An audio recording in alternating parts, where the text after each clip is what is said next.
Dan sabda Nabi sallallahu alaihi wasallam, 3 orang di dalam naum aras.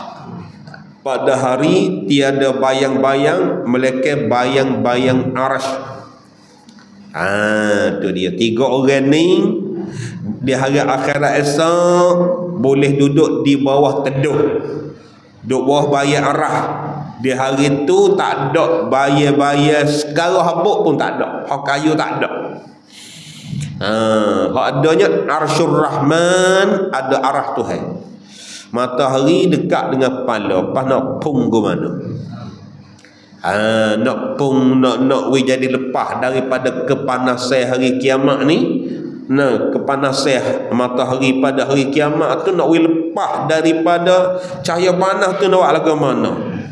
Kalau tak ada kelebihan.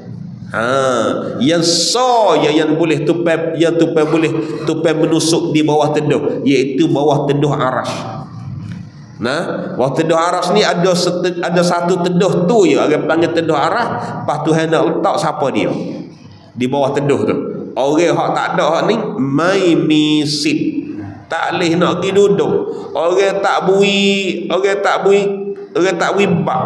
Nah, orang tak bui kupang untuk mari duduk di bawah arah ni, bawah bayar ni tak ada. Ya kena orang ada kupang ya.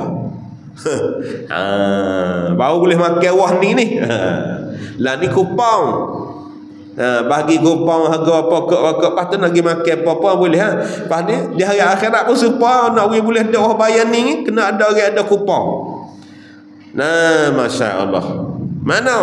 Pertama, imam yang adil, pemimpin yang melakukan keadilan terhadap rakyat.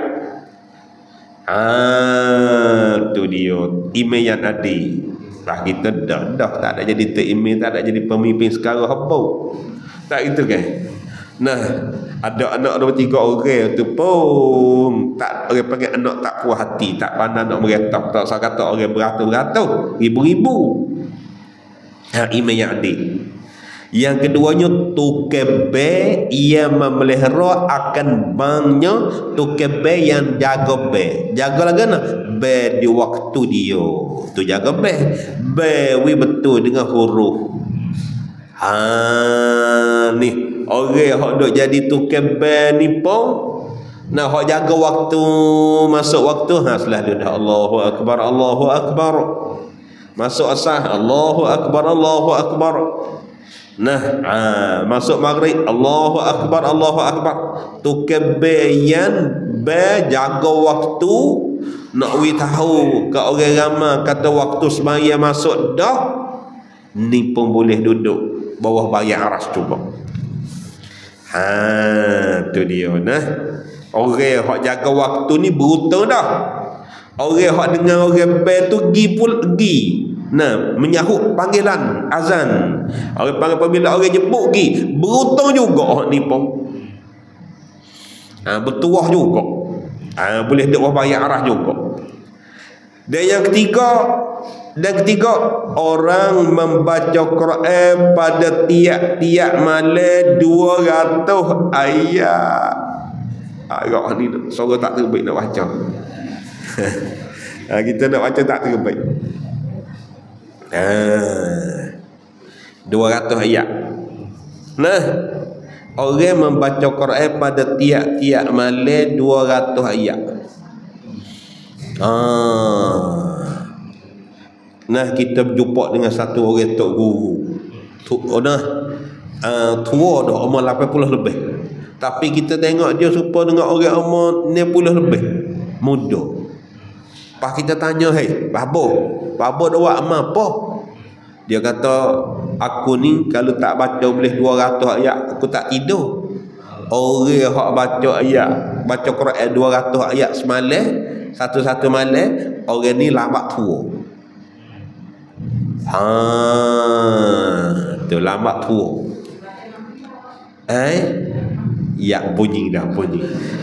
Baca tengah hari. Nah, dia kata malam baca tengah hari jadi kedak. Nah, tu. Tawa kau orang berakhir jadi selalu. Nah, bacalah tengah hari pun. Kalau malam tak boleh baca, tengah hari pun baca. Nah, kalulah paling molek. Nah, paling molek.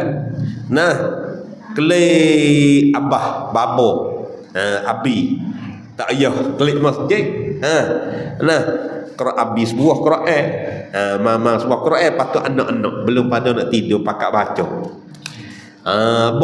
Baca 200 ayat sudah. Masuk tidur. Rumah mana tewak cuba kita tangan weh.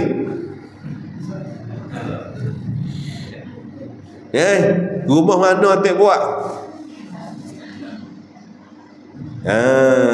Klik abi dia, tak ayah dia, babo.